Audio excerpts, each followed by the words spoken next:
প্রিয় দর্শক, আমন্ত্রণ জানাচ্ছি নিউজ আওয়ার এক্সট্রা অনুষ্ঠানে। আমরা শিরোনাম রেখেছি আপনি মোড়ল। নিশ্চয়ই একটু বিব্রত হচ্ছেন। ঠিক আপনাকে বলছি না, আমরা ইঙ্গিত করছি ডোনাল্ড ট্রাম্পকে, মার্কিন প্রেসিডেন্ট ডোনাল্ড ট্রাম্প, যার আসলে পৃথিবীর মোড়ল হবার কথা ছিল। বরাবরই মার্কিন প্রেসিডেন্ট, বিশ্বের সবচেয়ে ক্ষমতাধর রাষ্ট্রের যিনি প্রেসিডেন্ট হন, তিনি না তার প্রজ্ঞা, জ্ঞান এবং রাজনীতি নেতৃত্বের কারণে কিছুটা সময় মোড়লগিরি করেন। কিন্তু ডোনাল্ড ট্রাম্পকে এই বর্তমান বিশ্ব সেইভাবে মোড়ল হিসেবে মেনে নেননি। কিন্তু হঠাৎ করেই গত বুধবার তিনি একটা সিদ্ধান্ত দিয়েছেন। হোয়াইট হাউসে বসেই তিনি সিদ্ধান্ত নিয়েছেন যে জেরুজালেম হবে আসলে ইসরায়েলের রাজধানী। যেই রাজধানী নিয়ে আসলে 1948 সাল থেকেই একটা বিতর্ক চলছে, জেরুজালেম আসলে কার, ইসরায়েল নাকি ফিলিস্তিনের। সেরকম একটি ঘোষণার পরপরই গোটা বিশ্ব আবার একটু নড়েচড়ে বসে, তুমুল বিতর্কের ঝড়। এদিকে ডোনাল্ড ট্রাম্প বলছেন যে মধ্যপ্রাচ্য শান্তিকে একটু জোরালো করবার জন্যই তার এই উদ্যোগ। আসলে কি তাই, নাকি গায়ে মানে না আপনি মোড়ল?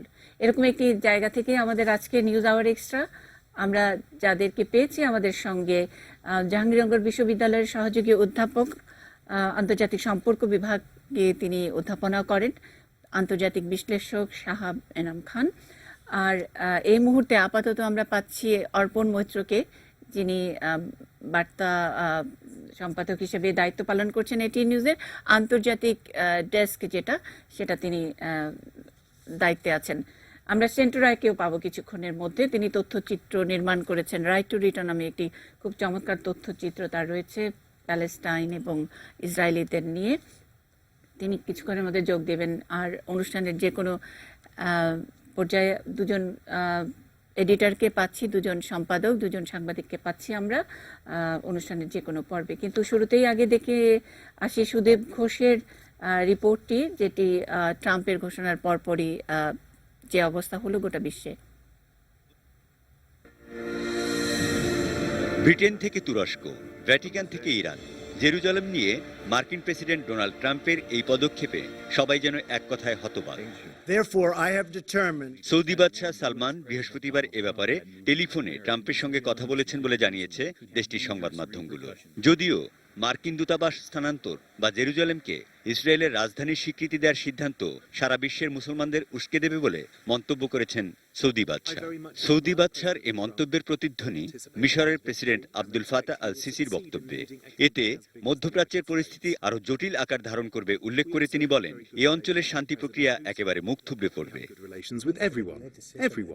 মার্কিন প্রেসিডেন্টের এই সিদ্ধান্তকে একটা ভয়ঙ্কর পদক্ষেপ হিসেবে আখ্যায়িত করেছে আরব লীগ।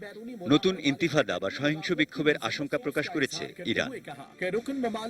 এই সিদ্ধান্তের মধ্য দিয়ে ট্রাম্প সমস্ত শান্তি প্রক্রিয়ার মৃত্যুদণ্ড ঘোষণা করেছেন বলে মন্তব্য করেছে কাতারের পররাষ্ট্র মন্ত্রণালয়। উদ্বেগ প্রকাশ করেছেন পোপ ফ্রান্সিসও। এছাড়া একদিকে চীন, রাশিয়া, অন্যদিকে ফ্রান্স, জার্মানি সহ ইউরোপীয় ইউনিয়ন তীব্র প্রতিক্রিয়া ব্যক্ত করেছে ট্রাম্পের সিদ্ধান্তে।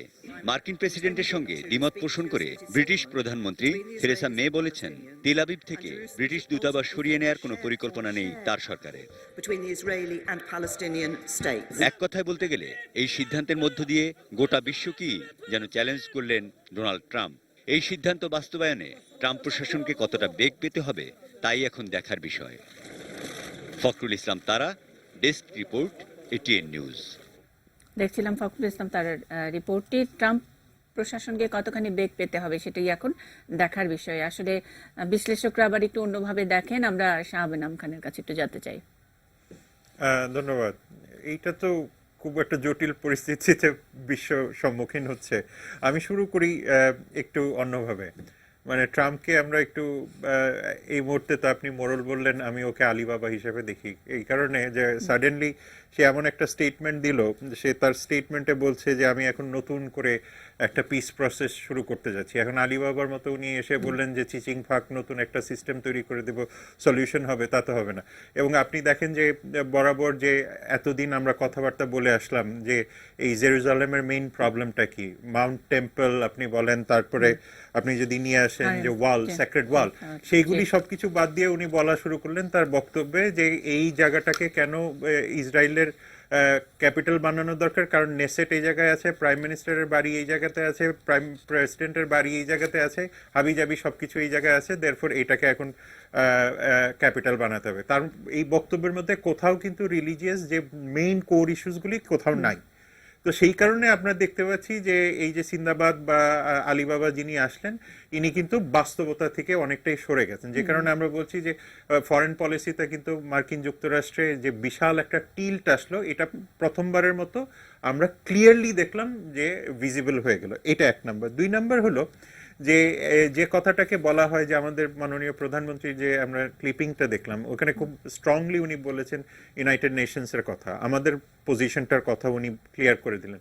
কর্পাস সেপারেটাম বলে একটা কথা আছে, যেটা হলো আপনার 1948-এ 47-এ যখন ওই প্যালেস্টাইন ডিভিশন নিয়ে একটা রেজলিউশন হয়, রেজলিউশনটা 181-194, সেখানে কিন্তু বলা হয়েছিল যে জেরুজালেম আলটিমেটলি ইন্টারন্যাশনাল রেজিমের কাছে থাকবে, যদিও এটা ফ্রুটফুল হয়নি, কিন্তু এই রেজলিউশন দুটাকে কিন্তু রিভোক করা হয়নি, যে কারণে বলা হচ্ছে যে ইন্টারন্যাশনাল আইন অনুযায়ী পরবর্তীতে যে আমরা দেখলাম যে ইউনাইটেড নেশনস যে নতুন রেজলিউশনগুলি নিল, সেই রেজলিউশনগুলি যদি আপনি দেখেন সিকিউরিটি কাউন্সিলে 242, 252, এবং আপনি যদি জেনারেল অ্যাসেম্বলিতে দেখেন সেখানে 71-96-এ, সেখানে কিন্তু স্ট্রংলি সেখানে যে কোনো ধরনের সেটেলমেন্ট থেকে ইসরায়েলকে বারণ করা হয়েছে, এবং সেই বারণগুলিকে কিন্তু ভায়োলেট করার এখন একটা মানে স্বীকৃতি মার্কিন যুক্তরাষ্ট্র অফিসিয়ালি দিয়ে দিল। ফলে আপনি ইন্টারন্যাশনাল লকে ভায়োলেট করার জন্য আপনি তাকে একটা ইমিউনিটি দিয়ে দিলেন, এটা একটা বড় প্রবলেম। দ্বিতীয় প্রবলেম যেটা আসছে সেটা হলো যে এখান থেকে যে ভায়োলেন্সের কথাটা বলা হচ্ছে, ভায়োলেন্সের চেয়েও বড় সমস্যার যেটা হবে সেটা হলো যে একটা শার্প পোলারাইজেশন। আপনি যে টাইটেলটা দিলেন মোরল, এরপর থেকে আসলে উনার মোরলগিরির জায়গাটা আসলে থাকবে না। কেন থাকবে না? যে আমি দেখছিলাম যে ইরান এবার প্রথমবারের মতো এমন একটা জায়গায় এসছে যে তার প্রতি যে মাইন্ডসেট, অ্যারাব মাইন্ডসেট ছিল, এটা চেঞ্জ হয়ে যাবে। আপনি এই যদি ইরাকের স্টেটমেন্টগুলি দেখেন, ইরাকে মুক্তাদাল সাদারের স্টেটমেন্টগুলি পড়ছিলাম, যে সে কিন্তু এখন কারবালা নাজাফের পরে, এখন যদিও শিয়াইট অধ্যুষিত এবং সুন্নি অধ্যুষিত হওয়ার পরেও তারা এখন কিন্তু ইরানের পলিসিকে ফলো করছে, এটা একটা। টার্কিকে যদি দেখেন, টার্কি এবং ইরান প্রথমবারের মতো একটা জায়গায় ফর্মুলেশনে এসছে যে তারা এই প্যালেস্টাইনের ব্যাপারে এবং জেরুজালেমকে প্যালেস্টাইনের রাজধানী করার ব্যাপারে একমত হয়েছে, এবং একটা পিস প্রসেস এবং অল্টারনেট প্রসেসের দিকে তারা যাচ্ছে। ফলে আপনি দেখেন আরেক রকমের টিল্টিং হলো, যেখানে সৌদি আরবকে আর কোনো অপশন নেই, তাদের পথেই যেতে হচ্ছে। ফলে সৌদি আরবকেও কিন্তু একটা পুশ করে দেওয়া হলো, যদিও সৌদি আরব ইসরায়েলের সাথে এক ধরনের নতুন রকমের সম্পর্ক তৈরি করছে। তো এইরকম একটা জগা খিচুড়ির মধ্যে ফেলে দিয়ে আসলে মোরল বাবা কোথায় থাকবে আসলে এখন ক্লিয়ারলি বোঝা যাচ্ছে না। আমরা মোরলটা বলার চেষ্টা করেছি যে যার আসলে বিশ্ব মোরল হবার কথা ছিল, এখন তিনি এখানে পিস প্রসেসের কথা বলছেন, মধ্যপ্রাচ্যের পিস প্রসেস। হঠাৎ করে এমন কি ঘটলো মধ্যপ্রাচ্যে, এবং ওয়ান ফাইন মর্নিং তার মনে হলো যে এখন জেরুজালেমকে রাজধানী করতে হবে, সেরকম একটি ঘোষণা দিয়ে তিনি আবার তার সব রকমের মোরলগিরি তিনি হারাতে যাচ্ছেন, এরকম একটি ইঙ্গিত অন্তত শাহাবানু আমি আপনার কাছ থেকে পেলাম। একটু বলি, সেখানে হলো যে দুটা জিনিস চলে আসছে। একটা জিনিস হলো যে মানে মার্কিন যুক্তরাষ্ট্রের যে অভ্যন্তরীণ অর্থনীতি এবং অভ্যন্তরীণ পলিটিক্স, রাজনীতি যেটা, সেখান থেকে একটি দৃষ্টি সরানোর ব্যাপার আছে ট্রাম্প সাহেবের। সেই ট্রাম্প সাহেবের সেই একটা বিষয় রয়ে গেছে। আর দ্বিতীয় যেটা আছে সেটা হলো যে ট্রাম্প সাহেবের যে ইলেকট্রাল প্রমিস যেটা ছিল, যে কারণে তিনি কিন্তু তার স্টেটমেন্টেও বলেছেন যে আগের নির্বাচনী প্রচারণায় এটা একটা পয়েন্ট ছিল, আগের রাষ্ট্রপ্রধানরা দেননি কিন্তু আমি দিচ্ছি। ফলে এই কারণেও তিনি একটা ইলেকট্রাল মাইলেজ নিতে যাচ্ছেন। ফলে উনি তো ব্যবসায়িক পয়েন্ট থেকে দেখেন, ফলে এখানে যে হিউম্যান রাইটস এর যে একটা অ্যাবিউজ বা মিসইউজ হবে, এটা হয়তো উনি খুব একটা চিন্তা এই মুহূর্তে করছেন। জি, আমি আরো একটা ছোট্ট জিনিস একটু জেনে নিতে চাই। আপনি ইউএন এর কথা বলছেন, ইউএন এর 242, 282, কিন্তু কখনো কি কোনো ইস্যুতে ইউএন মানে মার্কিন, যখন এটা মার্কিন যুক্তরাষ্ট্রের স্বার্থ হয়, তখন কি ইউএন কোনো আসলে রেসপন্স করতে পারে কিনা? আমরা তো অনেক সময় ঠাট্টা করেই বলি যে ইউএন হলো এক্সক্লুডিং মার্কিন যুক্তরাষ্ট্রের দোষ গুণ, না, এখানে মার্কিন যুক্তরাষ্ট্রকে আসলে এইভাবে দেখাটাও একটু ডিফিকাল্ট, এই কারণে যে এখানে আপনার কনসেনসাসে তো হচ্ছে। এখন কনসেনসাসের ক্ষেত্রে যে জিনিসটা হয় যে আপনি ভিটো দিতে পারেন, এখন ভিটো দিলে পরে সেটা আর অ্যাকসেপ্টেড হয় না। এই বিষয়গুলিতে কিন্তু প্রচ্ছন্ন কোনো ভিটো ছিল না, জি। ফলে ভিটো না থাকে এটা অ্যাকসেপ্টেড। আমরা মানে ব্যাপারটা ইমপ্লিমেন্টেশনের ক্ষেত্রে গিয়ে হয়তো আমরা এই জায়গাটায় ডিবেট করতে পারি যে আসলে কতটুকু ইমপ্লিমেন্ট জাতিসংঘ করতে পারে।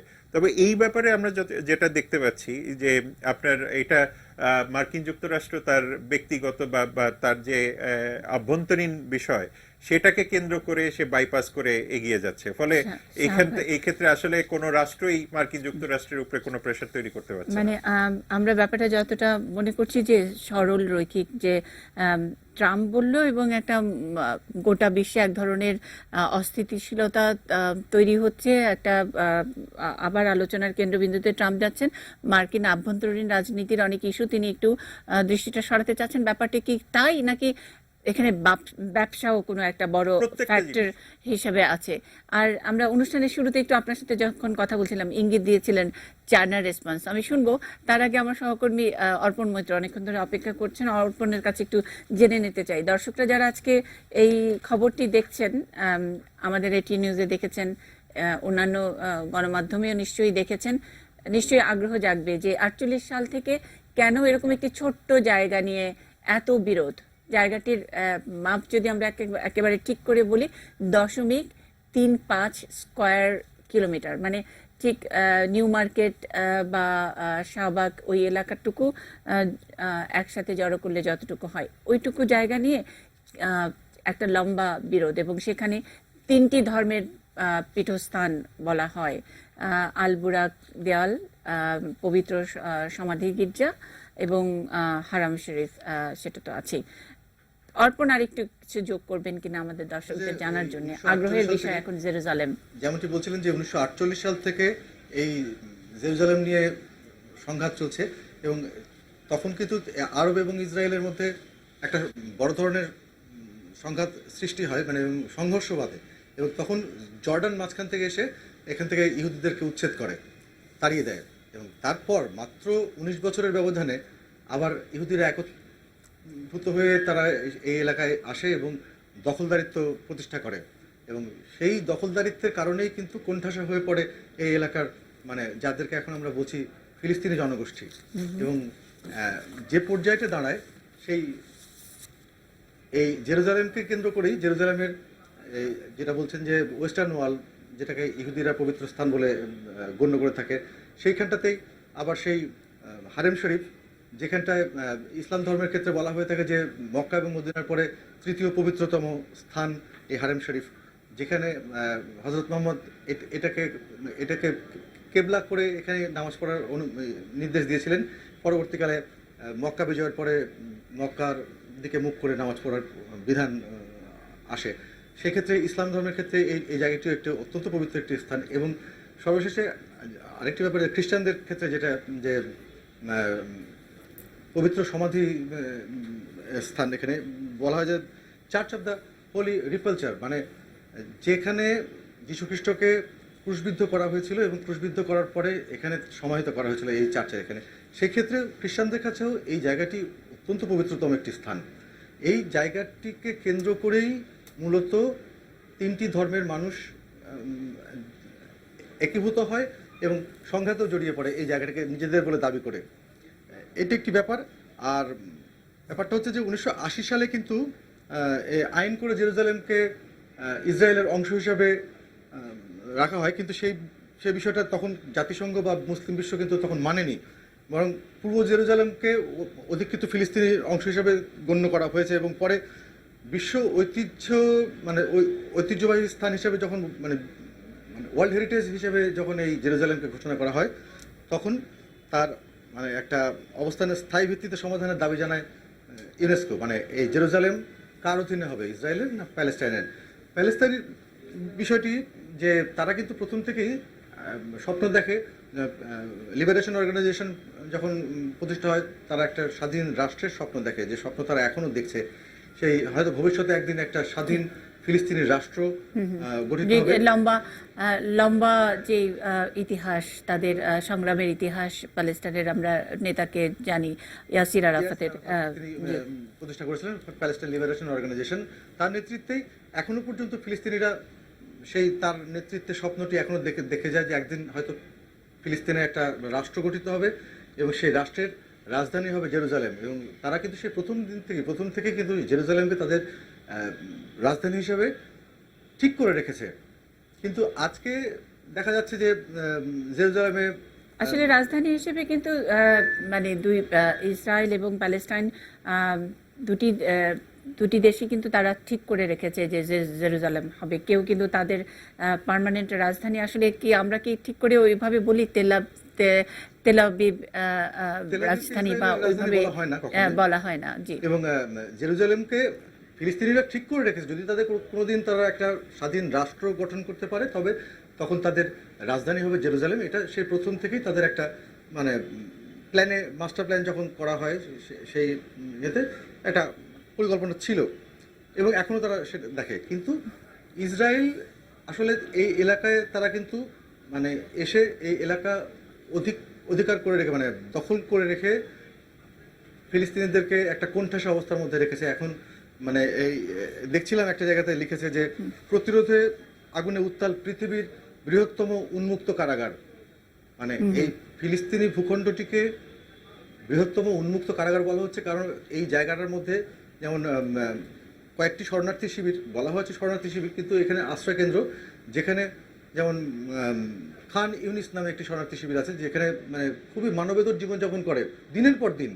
তারা তাদের নাগরিক সুবিধা, তারা পানির একটা সমস্যা আছে তাদেরকে, এবং আমরা যারা সংবাদ কর্মীরা আছি আমরা তো একটা মানে নতুন একটা টার্মিনোলজির সঙ্গে আমরা পরিচিত হয়ে গেছি যে অকুপাইড গাজা স্ট্রিপ, ওরকম আমাদের লিখতে হয়। মানে বাংলা করে বলতে গেলে বলতে অধিকৃত গাজা উপত্যকা যে এই অধিকৃত গাজা উপত্যকায় কিন্তু এরা ইসরায়েলিরা ইয়ে করে রেখে দিয়েছে এবং কোণঠাসা করে রেখেছে ফিলিস্তিনিদেরকে। এবং এই ব্যাপারটা নিয়েই সংঘাত কিন্তু সেই 48 সালের সংঘাত কিন্তু এখনো চলছে।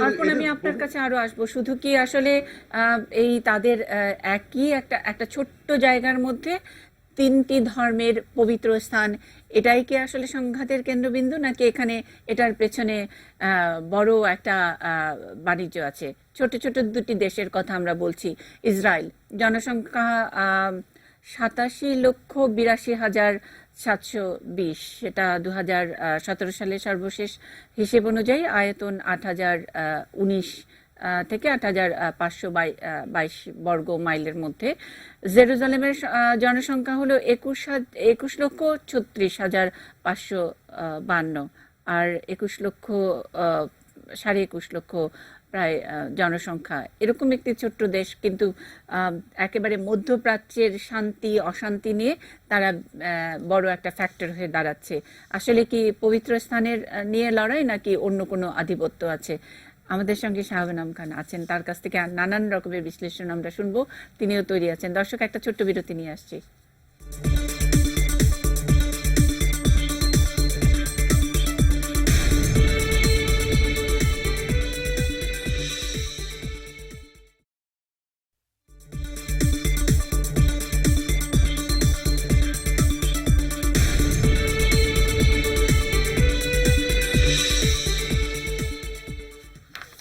আপনি মোড়ল নিউজ আওয়ার এক্সট্রার শিরোনাম। আমরা জেরুজালেম নিয়ে কথা বলছি। জাহাঙ্গীরনগর বিশ্ববিদ্যালয়ের আন্তর্জাতিক সম্পর্ক বিভাগের সহযোগী অধ্যাপক শাহাবানাম খান আমাদের সঙ্গে আছেন।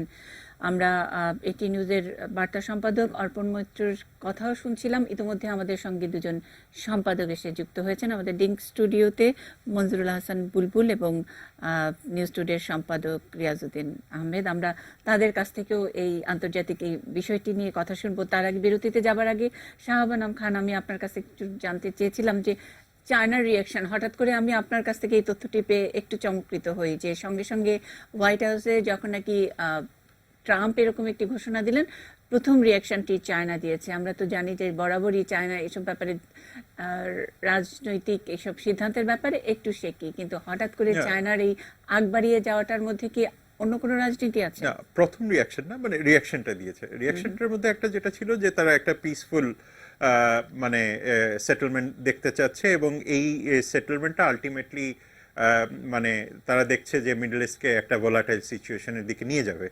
এবং তার মধ্যে আপনাকে দেখতে হবে যে প্যালেস্টাইনকে তারা ইস্ট জেরুজালেম যেটা আছে সেটাকে প্যালেস্টাইনের ক্যাপিটাল হিসেবে তারা দেখতে চায়।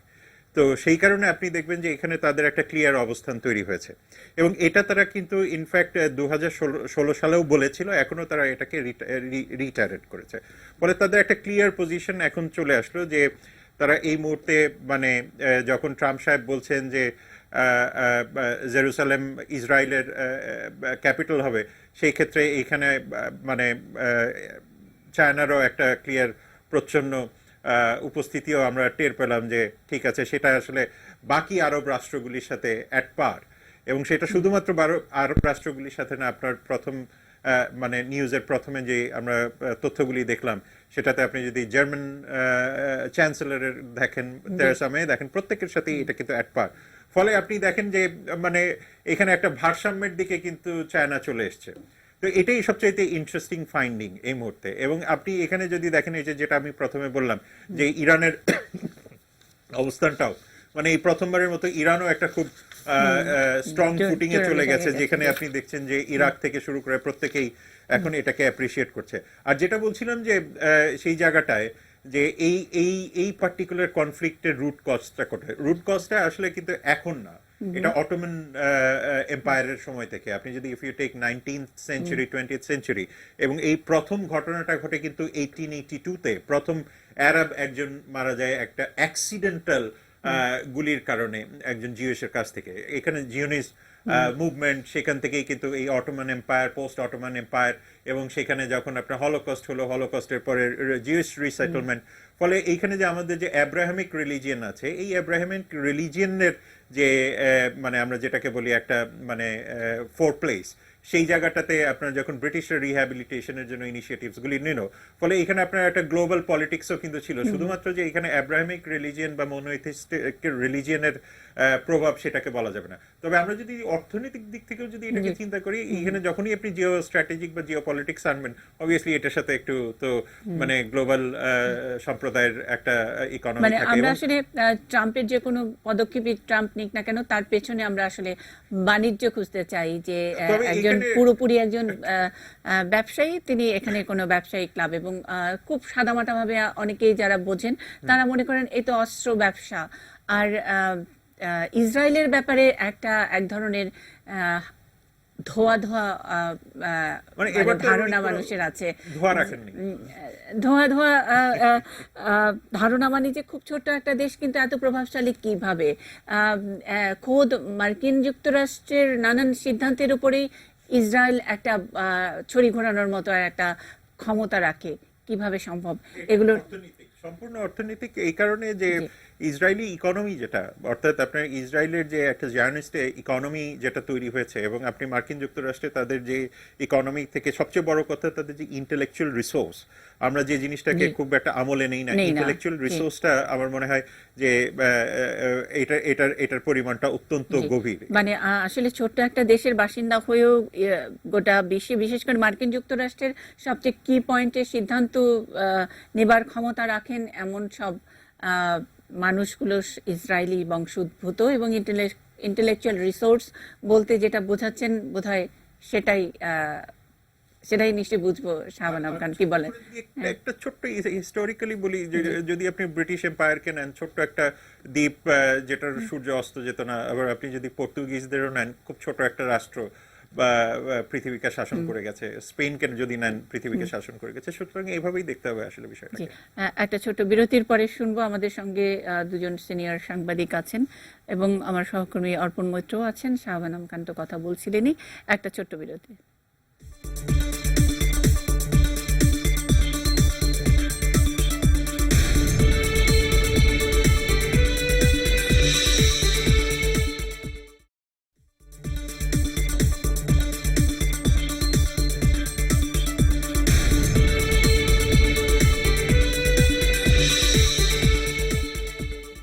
আপনি মোড়ল, নিউজ আওয়ার এক্সট্রার শিরোনাম আমরা জেরুজালেম নিয়ে কথা বলছি।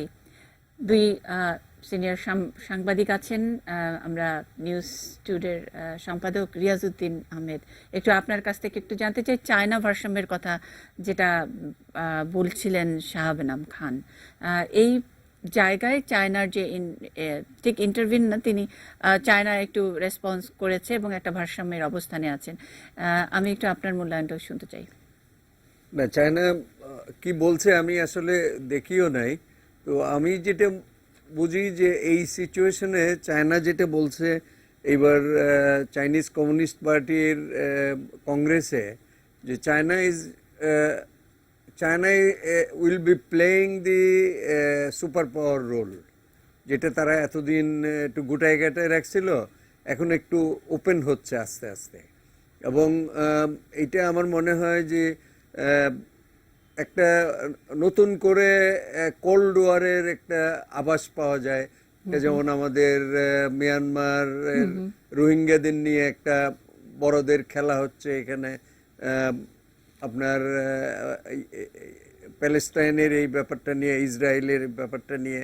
এখানে চায়না দুই কারণে ইন্টারভেন করবে। একটা হলো সুপার পাওয়ার রোল, তারা এটা আমেরিকাকে ফ্রি হ্যান্ড কোনো জায়গায় দেবে না। আরেকটা হলো যে আরব কান্ট্রিজে তাদের যে বিজনেস ইন্টারেস্ট, চাইনিজরা এখানে ভালোভাবে ঢুকেছে এবং এটাকে আরও কনসলিডেট করতে চায়। সেই দিক থেকেও চায়নার এই কুইক রেসপন্স ওই কারণেই হতে পারে বলে আমার ধারণা। জি, মঞ্জুরুল হাসান বুলবুল, আমরা যেটা ঐতিহাসিক জায়গা থেকে জানছি যে একটা ছোট্ট জায়গায় তিনটি ধর্মের একেবারে পবিত্র স্থান এবং সেটা নিয়ে এক ধরনের কনফ্লিক্ট, মনে হচ্ছে যে একটা পবিত্র কারণে একটা যুদ্ধ। ব্যাপারটা কি অতই শুধুই পবিত্র নাকি ধর্ম ব্যবসার একটা বিষয় আছে? ধর্ম তো একটা বড় ব্যবসা আছে, মানে ধর্ম তো একটা বড় এই ইস্যুটার কেন্দ্রের মধ্যে আছে। একটা জিনিস আপনি খেয়াল করবেন যে এই জায়গাটির স্পর্শকাতরতার কারণেই কিন্তু দীর্ঘদিন ধরে বিষয়টি নিয়ে কেউ কোনো সিদ্ধান্ত গ্রহণ করে না। আমেরিকান কংগ্রেসের মধ্যে প্রায় 20 বছর আগে সিদ্ধান্ত হলে পরেও কোনো প্রেসিডেন্টই এটাকে কার্যকর করতে চায় নাই। এবং ইউএন সিকিউরিটি কাউন্সিলের যে রেজুলেশন, সেই রেজুলেশনও বলা হয়েছিল যেটা প্যালেস্টাইনিয়ানদের সঙ্গে আলোচনা করতে হবে, ইসরায়েলিদের সঙ্গে আলোচনা করতে হবে। কিন্তু ট্রাম্প তার ক্ষমতায় আরোহণের পরেই তিনি যেভাবে মার্কিন স্বার্থকে দেখেন সেইভাবে মার্কিন মিত্রদের সঙ্গে পরিচালনা করেন। এবং আমার ধারণা যে আমরা প্রকাশ্যে শুধুমাত্র এখন সমস্ত মুসলিম দেশের রিয়েকশন দেখছি, কিন্তু আপনার গত 2 সপ্তাহ 3 সপ্তাহ ধরে কাগজে যে খবর দেখছিলেন বা আমরা দেখছিলাম, ইসরায়েলের অনেক অভ্যন্তরীণ কর্মকর্তারা কিন্তু বলেই দিচ্ছিলেন যে আরবের অনেক দেশের সঙ্গে আমাদের কিন্তু সম্পর্ক আছে। আর যে আজকে যারা প্রকাশ্যে এই ইস্যু নিয়ে বিবৃতি দিচ্ছেন সেটা কতটা সত্য, আর যে সত্যটা ইসরায়েলি কর্তৃপক্ষ শীর্ষ কর্মকর্তারা প্রকাশ করলেন যে তাদের সঙ্গে ইসরায়েলের সঙ্গে কৌশলগত সম্পর্ক আছে সৌদি আরব সহ অনেকগুলি দেশের, সেটা কতটা সত্য এটা নিশ্চয়ই গবেষকরা বের করতে পারবেন। কাজে এটি যত সাদামাটাভাবে খালি ট্রাম্প এককভাবে একটি সিদ্ধান্ত নিয়ে ফেললেন, এই ইস্যুটা বোধ হয় এইরকম না। এর সঙ্গে ওই অঞ্চলের মানে যে বহু রাজনৈতিক পরিস্থিতি সেটি যেমন আছে, আপনি হামাস এবং লেবাননের যে হামাস এবং এন্টি হামাস যে গ্রুপের রিয়াকশনটা আছে, তার সঙ্গে ইরানের সম্পর্ক, সিরিয়ার সম্পর্ক। কারণ এইখানে আপনি খেয়াল রাখবেন যে সিরিয়াতে আইএসের পতনের পরে মার্কিন যুক্তরাষ্ট্র মোটামুটি বুঝে গেছে যে ধাক্কাটা সিরিয়াকে দিতে চেয়েছিল সেটিতে তারা খুব জয়ী হতে পারে নাই, কারণ সেটি রাশিয়া পুরাটাই দখলে রেখেছে। আপনি এখানে তুরস্ক ডিফারেন্ট একটা সমীকরণের মধ্যে, যে তুরস্ক ছিল একদম আমেরিকানপন্থী, তারা হঠাৎ করেই একটা অভ্যন্তরীণ ডিনামিক্সের কারণে তারা কিন্তু রাশিয়ানপন্থী হয়ে গেছে। কাজে আমেরিকাকেও ওই অঞ্চলে তার যে কৌশল, সেই কৌশলের মধ্যে নানাভাবে এগোতে হচ্ছে। ইরান তো তার বিরুদ্ধে আছেই। কাজে এখানে শুধুমাত্র একটি দূতাবাস স্থানান্তর এবং জেরুজালেমকে স্বীকৃতি দেওয়া, এর মধ্য দিয়ে ইসরায়েল রাজধানী ঘোষণা করে দেওয়া, সেটাই অতটা বোধহয় সহজ নয়। এটি করার মধ্য দিয়ে ওই অঞ্চলে আমার ধারণা যে যুক্তরাষ্ট্র তার প্রকৃত মিত্রদের সঙ্গে যোগাযোগ করে এটি করেছে। তার মধ্যে শুধু ইসরায়েলকে আমরা দেখি, কিন্তু আমার দৃঢ় বিশ্বাস যে অভ্যন্তরীণভাবে অনেক আরব দেশ, অনেক আরব মুসলিম দেশেরও এক ধরনের সম্পর্কের মধ্যে আছে, যদিও তারা প্রকাশ্যে সবাই একসঙ্গে কথা বলছেন, কি মরক্কোর রাজা থেকে শুরু করে জর্ডান থেকে শুরু করে সবাই একসঙ্গে কথা বলছেন। কিন্তু আমার মনে হয় বিষয়টা তো সহজ না। কাজেই আমরা ধরেন আমরা একটা কঠিন জায়গার মধ্যে আজ থেকে 4-5 দশক আগে থেকে প্যালেস্টাইনিয়ানদের যে আন্দোলন, সেই আন্দোলন আমরা ছাত্র জীবনে বাংলাদেশ থেকেও মিছিল করেছি, মিটিং করেছি, এবং সেই ইস্যুতে প্যালেস্টাইনিয়ানদের আরও দীর্ঘ পথ যেতে হবে আমরা বারবারই আলোচনার মধ্য দিয়ে যেটা সেটেল হয়ে গিয়েছিল মনে করছিলাম। কিন্তু এইটি বোধহয় দ্রুত সমস্যার সমাধান হবে না, আরও কয়েক প্রজন্ম হয়তো এই প্যালেস্টাইনিয়ানদেরকে এই স্বাধীন আবাসভূমির জন্য তাদের লড়াই করতে হবে। কিন্তু আমরা মানে সংবাদ কর্মী হিসেবে আমরা আবার সংবাদের বিচারে অন্য আরেকটা এরার মধ্যে ঢুকতে যাচ্ছি, যেটা আসলে ইঙ্গিত দিচ্ছিলেন রিয়াজউদ্দিন আহমেদ। কোল্ড ওয়ারের কথা বলছিলেন, এইদিকে রোহিঙ্গা নিয়ে বিশ্ব নেতৃবৃন্দ একরকম করে হ্যান্ডেল করছেন, ওইদিকে মধ্যপ্রাচ্য শান্তির কথা বলে ট্রাম্পের এক ধরনের কি বলবো মোড়লগিরি, এবং সেই জায়গা কোথায় নিয়ে যাবে বিশ্বের ভারসাম্যের অবস্থাকে আমরা নিশ্চয়ই দেখব, রিপোর্ট করব অথবা জানাবো আপনাদেরকে। আমাদের সঙ্গে তথ্যচিত্র নির্মাতা সেন্টু রায় আছেন। সেন্টু রায়, অনেক আগেই মানে বেশ অনেক দিন আগেই আপনি একটি তথ্যচিত্র নির্মাণ করেছিলেন, রাইট টু রিটার্ন। আমরা একটু রাইট টু রিটার্নের প্রেক্ষাপটটি জানতে চাই, এবং আপনি তো মার্কিন যুক্তরাষ্ট্র বসেই এই কাজটি করেছিলেন, অনেক গবেষকদের সঙ্গে কথা বলেছেন। হ্যাঁ, আমি রাইট টু রিটার্ন ছবিটি করছিলাম যে প্রথমত আমি বাংলাদেশের মানুষ, আমরা বাংলাদেশে 71 দেখার সুযোগ হয়েছে। তো আমরা বাংলাদেশের মানুষ পারি প্যালেস্টাইনদের হৃদয়ে মানে পড়তে পারি আর কি, কারণ আমাদেরও এই মানে এই বিভীষিকার মানে অভিজ্ঞতার মধ্যে আমরা গেছি, এটা বড় কারণ। আর আমি ফিলিস্তিনের এই ইতিহাসটা তুলে ধরার চেষ্টা করছি, ওই যারা মানে মানে ওই 1948 সালে যারা মানে দেশ ত্যাগ করতে বাধ্য হয়েছে, সেরকম তাদের কয়েকজনকে আপনি ইন্টারভিউ করেছেন। পরিবারের সাথে আমি কথা বলে এই ইতিহাসটা তুলে ধরার চেষ্টা করছি, এই মানে প্রায় 67-68 বছরের এই ব্যথার ইতিহাস আর কি। আচ্ছা, আমরা একটুখানি সেন্টু রায়ের তথ্যচিত্র থেকে দু একটি মন্তব্য বা বক্তব্য যদি থাকে আমাদের কাছে, আমরা একটুখানি দেখে নিতে চাই, তারপরে আরেকটু বলবেন সেন্টু রায়। Great deal of censorship. I mean, there seems to be a consensus. আমেরিকার রাজনীতির পররাষ্ট্র নীতিতে নানান কূটকৌশল রয়েছে যা বোঝা দুরূহ। আমেরিকার সরকার ইসরায়েলে অর্থ সাহায্যের ক্ষেত্রে প্রথম স্থানে রয়েছে। আমেরিকা বিশ্বে ইসরায়েলের হয়ে রাজনৈতিক দূতের কাজ করছে। আমেরিকায় ইসরায়েলকে সকল প্রকার আধুনিক সমরাস্ত্র সরবরাহ করছে। আবার আমেরিকাই ইসরায়েল ও প্যালেস্টাইনের মধ্যে শান্তি চুক্তির জন্য অগ্রণী ভূমিকা পালন করছে। সত্যি এ কি হাস্যকর নয়? যেহেতু ইসরায়েল শক্তিতে, প্রযুক্তিতে এবং আধুনিক অস্ত্রশস্ত্রে প্যালেস্টাইনিদের চেয়ে অধিক উন্নত, তাই শক্তির জোরে প্যালেস্টাইনিদের পরাস্ত করে তাদের ভূমি তারা জোর করে দখল করেছে এবং সারা পৃথিবীর ইহুদি ধর্মাবলম্বীদের নানান রকম সুযোগ সুবিধা দিয়ে সেখানে বসতি স্থাপন করাচ্ছে। আজ পৃথিবীর সভ্যবাসীকে উপলব্ধি করতে হবে প্যালেস্টাইনিরা তাদের এই ভূমির দখল করাকে কি চোখে দেখছে। তারা দেখছে ইসরায়েল সকল আন্তর্জাতিক আইন অমান্য করে, সন্ত্রাসী আক্রমণ করে, অস্ত্রের মুখে অসহায় নারী ও শিশু হত্যা করে প্যালেস্টাইনিদের ভূমি জোর করে দখল করে নিচ্ছে। সুতরাং এই পরিকল্পিত সন্ত্রাসী আক্রমণ পরিষ্কারভাবে ইসরায়েলের রাষ্ট্র পরিচালিত সন্ত্রাসবাদ।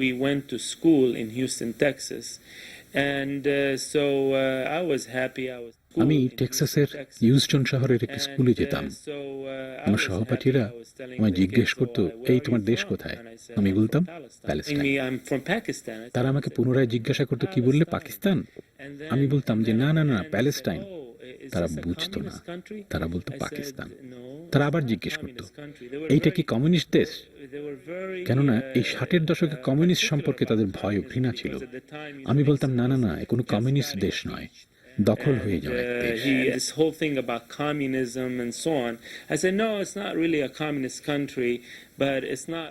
তারা জিজ্ঞেস করে, একে তবে ইসরায়েল? আমি বলি যে না, ইসরায়েল জোর করে দখল করে নেয় আমার দেশ সেই 1948 সালে। তারা নির্বিকার, কেননা অন্য দেশ সম্পর্কে ওদের আগ্রহ ছিল খুবই কম।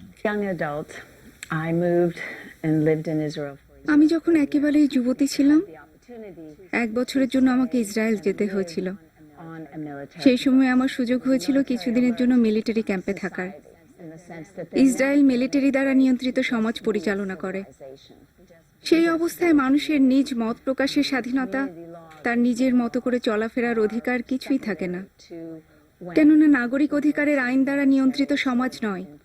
আপনাকে প্রতি মুহূর্তে ভাবতে হবে যে আপনি এক যুদ্ধকালীন সময়ের সমাজে বাস করছেন, কারণ ইসরায়েল সবসময় যুদ্ধের মধ্যেই আছে।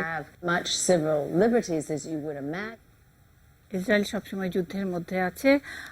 যে কথাটি শাহাব এনাম খান আমাদের এক পর্যায়ে বলছিলেন যে ইন্টেলেকচুয়াল রিসোর্সেস, আর যেটা সেন্টুদা বললেন, সেন্টু রায় আপনি বলছিলেন যে বাংলাদেশের ওই বেদনার জায়গাটা থেকে আপনি রাইট টু রিটার্ন করেছেন। তার মানে আসলে একটা বুদ্ধি কুটবুদ্ধির সঙ্গে হৃদয় বা আবেগ দুটার সংঘাত, তাই নয় কি? ইসরায়েল আর প্যালেস্টাইনের বিষয়টি যদি আমরা সামনাসামনি আনি, সেন্টু রায়। তাই তো, মানে আজ এটা খুবই দুঃখজনক যে মানব সভ্যতার ইতিহাসেই এটা বিরল ঘটনা যে আজকে 3 পুরুষ ধরে এই লোকগুলি বিভিন্ন দেশে বসবাস করতেছে রিফিউজি হয়ে। আপনি এই মনে কেউ অবাক হবেন যে আমি এখানে 5টি পরিবারের কথা বলছি, ওরা বলতেছিল যে তাদের পরিবার বিচ্ছিন্ন হয়ে গেছে। এই ধরেন খালা ছিল, তার মা খালারা ছিল 5 বোন 5 দেশে চলে গেছে। এই কারণে যোগাযোগ ব্যবস্থার কারণে, কারণ কেউ চলে গেছে ট্রেনে করে, কেউ চলে গেছে বাসে করে, কেউ চলে গেছে জাহাজে করে।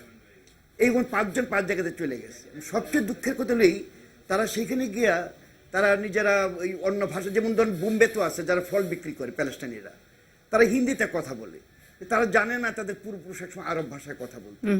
এই যে সংস্কৃতি একদম বিচ্ছিন্ন হয়ে যাওয়া, বিযুক্ত হয়ে যাওয়া, এই যে কত বড় কষ্টের, কত বড় দুঃখের, এটা আমরা যদি নিজেকে প্রশ্ন করি, সত্যি যদি বাংলাদেশে ইন্ডিয়াতে আমরা চলে যেতাম এবং যদি বাংলাদেশের 3 পুরুষ ধরে যদি বাংলাদেশের লোকে হিন্দিতে কথা বলতো, আমার বাংলা ভাষা জানতো না, বলতো যে একটা বাংলা একটা ভাষা ছিল, যে শুনছিলাম আমাদের সে আবেগের জায়গাটা ঠিক।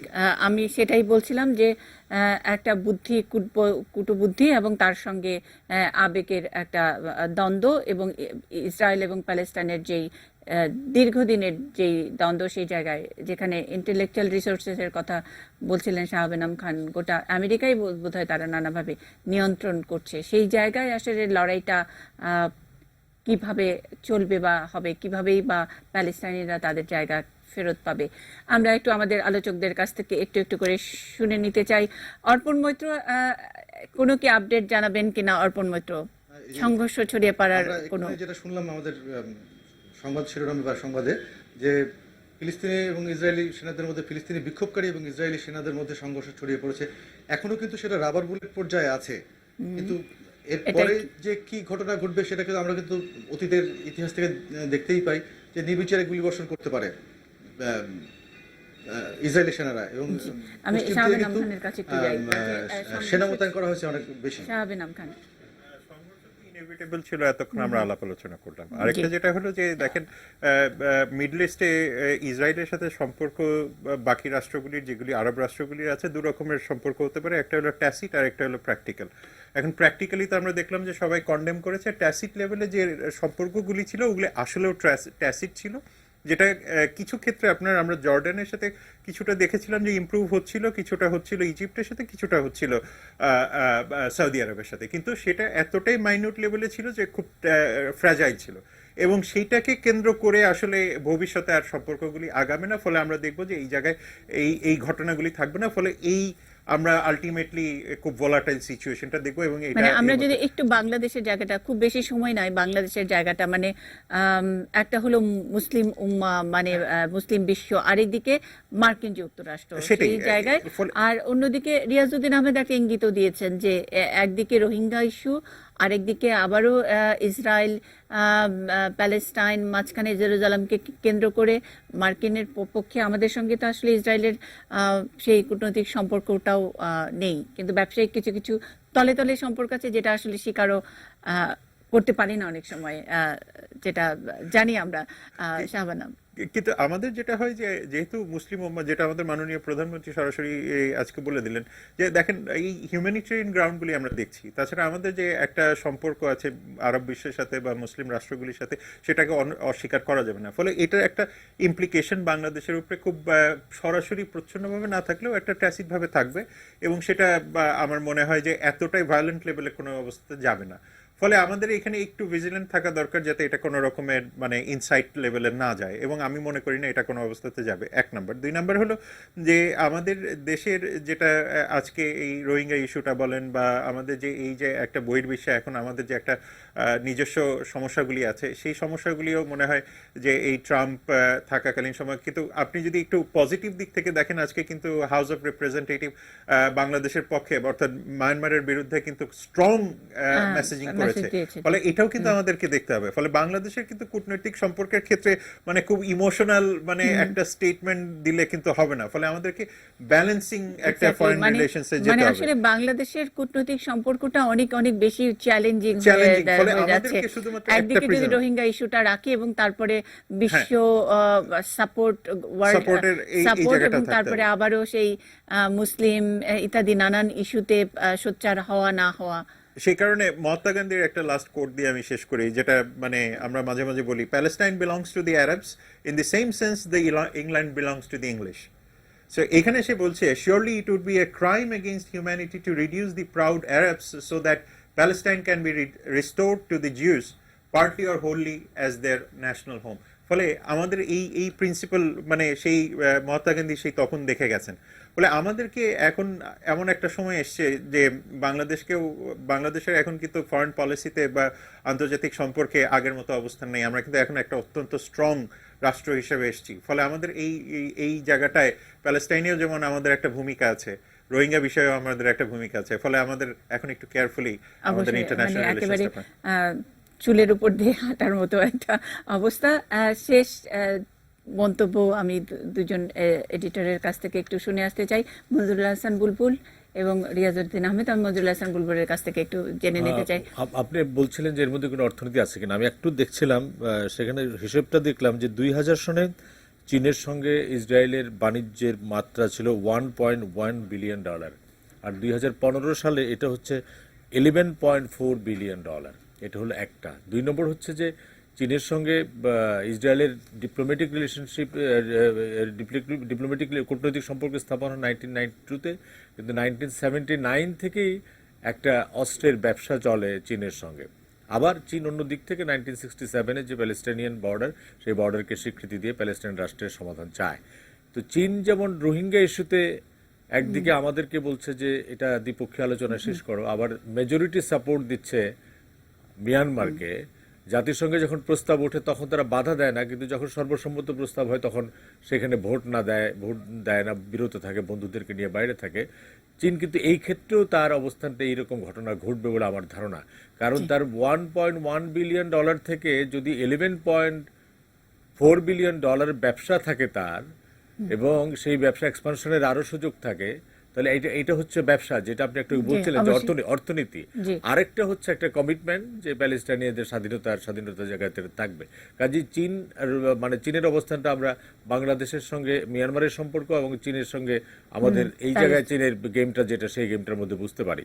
কাজে আমি যেটা মনে করি যে বাংলাদেশকে দুই জায়গাটাতেই অবস্থানটা পরিষ্কার করতে হবে। একটি হচ্ছে যে এই যে ধরেন আগামী শুক্রবার থেকে আপনি দেখবেন যে কালকে তো শুক্রবার, কালকে বাংলাদেশের প্রত্যেকটা মসজিদে বের হবে। কাজে বাংলাদেশে ইন্টারনাল একটা রিপার্কেশন হবে। আমরা যে বিশ্লেষণ করছি সেই বিশ্লেষণের বাইরেও যে জেরুজালেম আমাদের জায়গা, মুসলমানদের জায়গা, সেটা জিউসদের হাতে দিয়ে দেওয়া হয়েছে। এটা একটা ইন্টারনাল একটা ডিনামিক্সের মধ্যে কিন্তু অন্য চেহারা আমরা দেখতে পারবো। যে আপনি নিশ্চয়ই জানেন যে মার্কিন এম্বাসি তাদের নাগরিকদের একটা বিশেষ সতর্ক বার্তা দিয়েছে এই ঘটনার পরপর, মানে ট্রাম্পের এই সিদ্ধান্তের পরপরই। রিয়াজউদ্দিন আহমেদ, এক লাইনে আমার অনুষ্ঠান মানে নিউজ আওয়ার এক্সট্রা শেষ করব। আপনারা নিশ্চয়ই পলিটিক্স প্লাসে আলোচনা করবেন মাননীয় প্রধানমন্ত্রীর যে সংবাদ সম্মেলন, এবং সেখানে আপনারা দুই সিনিয়র সাংবাদিক আছেন, দুই বন্ধু আছেন, আপনারা নিশ্চয়ই কথা বলবেন। আমরা সেই আলাপ শোনার জন্য অপেক্ষা করছি। শেষ লাইন জেরুজালেম প্রসঙ্গে যদি কিছু যোগ করতে চান। আমরা ইন্টারন্যাশনাল পলিটিক্স থেকে ডোমেস্টিক ন্যাশনালে যাবেন পলিটিক্সে আপনারা আসবো। নিশ্চয়ই। জি, তো ইন্টারন্যাশনাল পলিটিক্সে এইটুকুই বলা যায়